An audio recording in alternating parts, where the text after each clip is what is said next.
हमनी के बहुत दिन से सुनत नहीं सकी शादी दू प्रकार के होला, एगो अरेंज मैरिज एगो लव मैरिज। लेकिन अब हो गई बा गजब मैरिज, जब चाह तब मैरिज, लाबा लव मैरिज, आ पकड़ा गई तले धाबा धब मैरिज। देखिए आजकल के जमाना में सबसे ज्यादा प्रचलित बा भाग मैरिज। भाग मैरिज के कोनो भविष्य नहीं खे, चली तो चांद तक आ ना तो शाम तक। मन दिन भर प्यार मोहब्बत हंसी मजाक आ सांझ ली तलाक।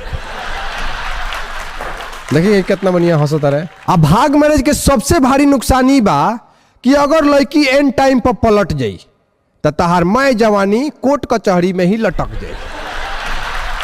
आई कहीं भागते में रोकत नहीं है सो, वीडियो बनाओ तरह सो। अब वीडियो में कहता रह कि देखिए गाइज हम इनको लेके भागे हैं, ये हमको लेके नहीं भागे हैं। रे पगली, ये सबसे बड़े अभागे हैं जो तुमको लेके भागे हैं। अभी तो सबसे बड़का मुसीबत आगे है। काहे कि देखी भाग मैरिज के भविष्य में का बा, 4 दिन के चांदनी फिर अनहरिया रात होला। बाबू सोना से सीधे गाली गलौज से बात होला। और जैसे जैसे दिन बीतेला प्यार कम और ज्यादा मुकालात होला। लोग आदमी लेखा भागेला, कुत्ता जैसन हालात होला समय के साथ। देखिए भागे वाला सबके सोच कैसन बा, जौन माई बाप पैदा करता ओकरा के छोड़ के भाग जाता से एक दूसरा के साथी, आ दोनों एक दूसरा के प्रति सोचत रह सका कि हमारा खातिर ईमानदार रही, हमारा कहियो ना छोड़ी। रे पगला पगली कि समैया के मार से बचल बा ना कोई, समैया के मार से बचल बा ना कोई। आ जौन आदमी अपना माई बाप के ना भलू तहार कैसे होई। एकदम बढ़िया। तो भाग मैरिज करे वाला लोग से हम इतने कहें, रिक्वेस्ट करें कि भाग मैरिज से दूर भागो लोग, अपना माई बाप के सेवा में लागल। पाखी जी आज के जे गेस्ट बा हमने के बीच में जो उपस्थित बा ओकरा बारे में हम क्या बताई। बुझ जाए कि 25 साल के उम्र बा आ 20 साल से गावे वाला, 25 साल के उम्र में 20 साल से गावे वाला, गायकी से अपना भोजपुरी में एगो शानदार पहचान बनावे वाला। एक से एक फिल्म बा, एक से एक ब्लॉकबस्टर गाना बा। यूपी बिहार झारखंड से लेके पूरा इंडिया जेकर दीवाना बा। तो आज जोरदार ताली के साथ एक बार स्वागत करी हमनी के भोजपुरी के सबसे क्यूट अरविंद अकेला कल्लू जी के।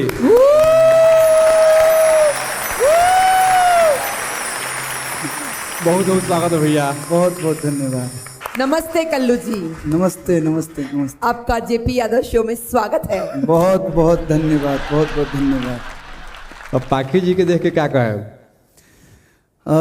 जैसन रुआ बतैनी कि हमार गाना रुआ बचपन से देखा तनी, वैसे ही हम बचपन से इनके देखा और हमनी के जर्नी ऐसन बा कि जब हम हती चुकी रही तब से इनके साथ फिल्म कैले बनी और ऐसे हो गई तब हम फिल्म कैले बनी। एक चीज उनमें कॉमन बा कि जब हम हती चुकी रही तब यहाँ के उतने खूबसूरत और अभी भी इतना साल बाद भी ओकरो ज्यादा खूबसूरत। तो भैया इस शो के बारे में रुआ का शो के बारे में देखी, हम तो गायक हैं जी भैया और आइल बनी तो हम अपना गायकी अंदाज से इस शो के बारे में एक लाइन में बखान वाह क्या बात है।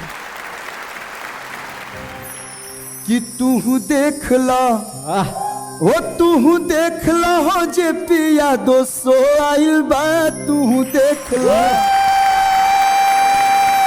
कि सभे करेला पसंद। अगर एक बार रउआ देखे स्टार्ट कर देनी तो रउआ मन ना भरी। ओ भैया कि सभे करेला पसंद, तोहरो करे लागी मन, शेयर करबो दाना दान। तू देख ला हो जे पिया दोसो आइल बा, तू देख ला। राउर गाना सुन के तो मंत्र मुग्ध हो गल मन। और सबसे बड़ा की लोग इस शो के बारे में इतना अच्छा कहनी भैया, बहुत बहुत धन्यवाद भैया। गर्दा मच गया, गर्दा मच गया। Thank you. तो चलिए बैठल जा, एक बार फिर से जोरदार ताली बजाइए भैया खातिर।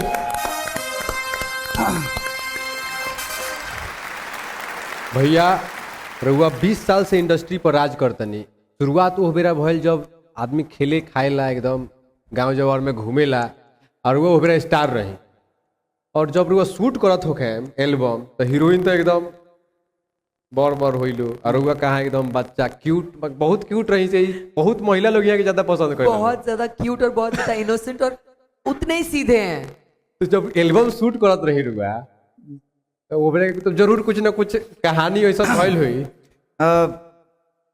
पहला एल्बम हमारा कवनवा कहिया ले चुका हाँ और गांव में हमारे शूटिंग होते रहे तो गाना रहे कि मार के ब्लेड जींस फाड़ दिया हाँ मतलब बोले रहनी बड़ी हिट गाना फैल रहा है।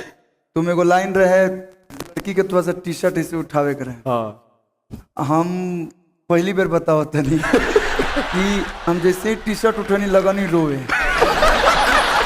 तो बोला कि भाई साहब, लेकिन सबके माई बाबूजी आजकल कहने के लड़की से दूर रहा हमारे बाबूजी इतना सपोर्टिव कि हम रोए लगन तो ले जाके गोलम्बर पर हमारे बक्सर में वो गोलम्बर जगह पा मुझे 2 समोसा 2 रसगुल्ला खिया कर बेटा डरा के नहीं खिया यही लाइन में बढ़त अपन कर तो ऐसा भाई ले 2 एल्बम में हम डराई नहीं लेकिन से